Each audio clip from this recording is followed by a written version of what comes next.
kenaikan pangkat dan Wisuda Purna Bakti bukanlah sekedar kegiatan seremonial, namun memiliki makna yang sangat mendalam. Kegiatan ini merupakan bentuk penghargaan institusi Polri terhadap perjalanan pengabdian para anggotanya, baik yang hari ini memperoleh kepercayaan berupa kenaikan pangkat maupun yang telah menyelesaikan pangkat tugas dan dipatuhi Wisuda Purna Bakti.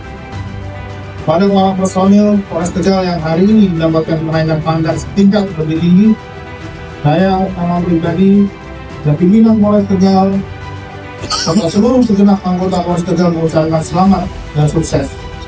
Kenaikan pangkat yang saudara peroleh adalah hasil dari proses panjang yang dilandasi oleh dedikasi, loyalitas, disiplin, serta kinerja yang baik selama melaksanakan tugas dan pengabdian pada Polri.